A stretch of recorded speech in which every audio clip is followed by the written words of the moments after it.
a few applications of loop. If you just have a look, let's say, let me just do an application. Let me say a new file. I want to take from the user a number. Let's say int input enter a number. Now what I want to do, I'll tell you. I want to, whatever the number that the user enters, I want to enter those many elements. So let me say, instead of number, can I say enter the number of elements? Enter the number of elements. That's what I want to do. Number of elements. So I can just say element. Number of elements. Okay. What do I want to do? I want to print all the Fibonacci series. Okay, I want to print the Fibonacci series of the number of elements that the user wants. So what is a Fibonacci series? A Fibonacci series is one which starts with 0 and 1, if you remember. Right, sorry, so 0, 1. These are the two numbers in the Fibonacci series which are first by default. And after them, you just keep adding the previous two. So 0 and 1, addition is 1. Then 1 plus 1, addition is 2.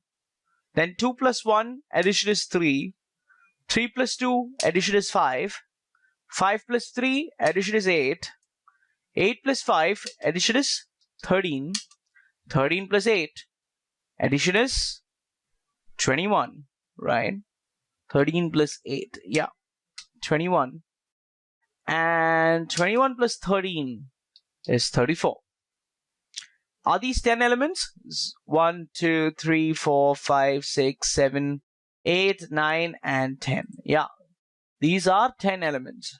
So I want these to be printed by default by the minute I start executing using a looping statement.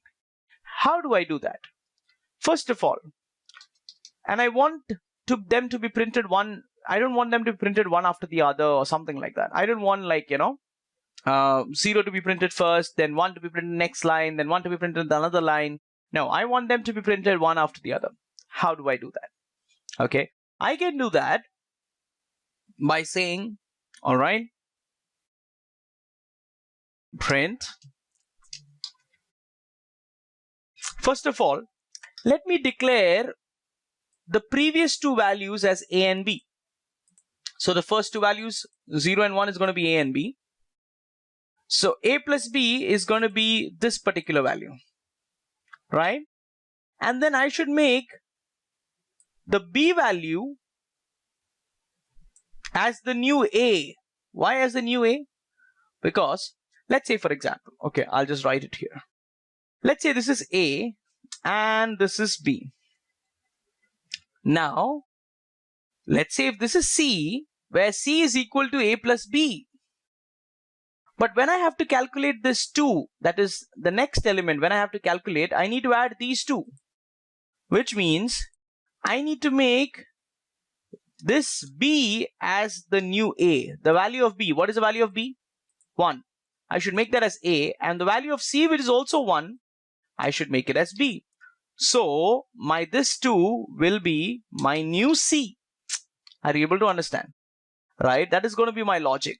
So when I have to get this 3, I need to make this B as A, and then I need to make the C as B. Are you able to understand? Yes. So initially we cannot do anything. We just need to print the A and B. So let me say I'm going to print A comma B. Of course, we know the separation between both. Of course, A is equal to 0, B is equal to 1. I'll print A comma B. What is going to be the separation between A and B? If you remember, print has a keyword argument called as sep, which is by default a single quote, or which is by default a space, and it has an end which is by default a \n, right? So by default the separation between A and B is going to be a space. But after printing A and B, that means after printing 0 and 1 with a space, print by default puts a new line, at the end, which means it would have become an enter at this point. No, I didn't want that. I want the next one to be at the same line, which means I need to pass a keyword argument to end. N should be changed from \n. It should be changed to just a space, right? Okay, with that, my A and B gets printed. Now after that, what do I need to do? I need to start for I in range. Okay, I have already finished my first and second element. Okay, I have already finished up my first and second element. I need to now just print 8 more elements. So first and second element is over. I need to begin from 3 and go up till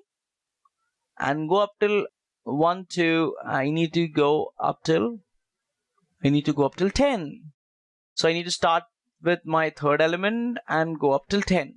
So 10 will be there in elements, because in elements user will say I want 10.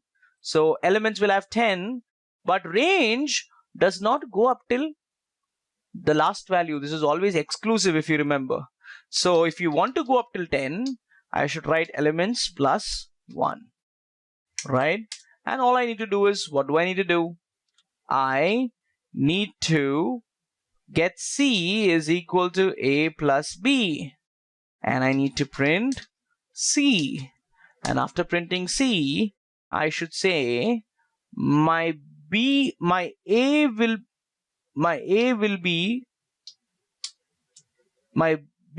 will be stored in A, and in B the value which you got in C will be stored, which means after 0 and 1, 0 plus 1 is 1. That 1 is there in C. That means that 1 is there in C. That means that print C, it is a third element. Okay. Now I should make this B as the new A, which I did. B, I equated it to A, and the value of C, I equated it to B, right? Then I need to just print C. But when I print C, we can have a look what happens, right? I'll just store this saying Fibo, save, F5, enter the number of elements, 10. Okay, it goes 0, 1, then it gives you a space, and then 1, and then it goes from 2, 3, 5, 8, 13, 21 to 34. Oh, that's fine. The calculation is right. But what is wrong? Somewhere we did not get spaces after each of them. So what should I do?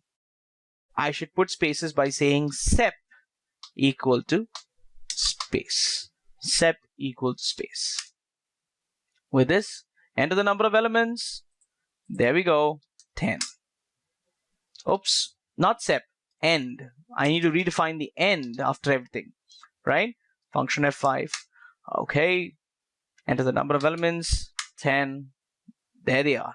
You can have even 20, and still you can get some huge numbers which you could not do it yourself for now, right? So this is how a for loop or a looping statement works.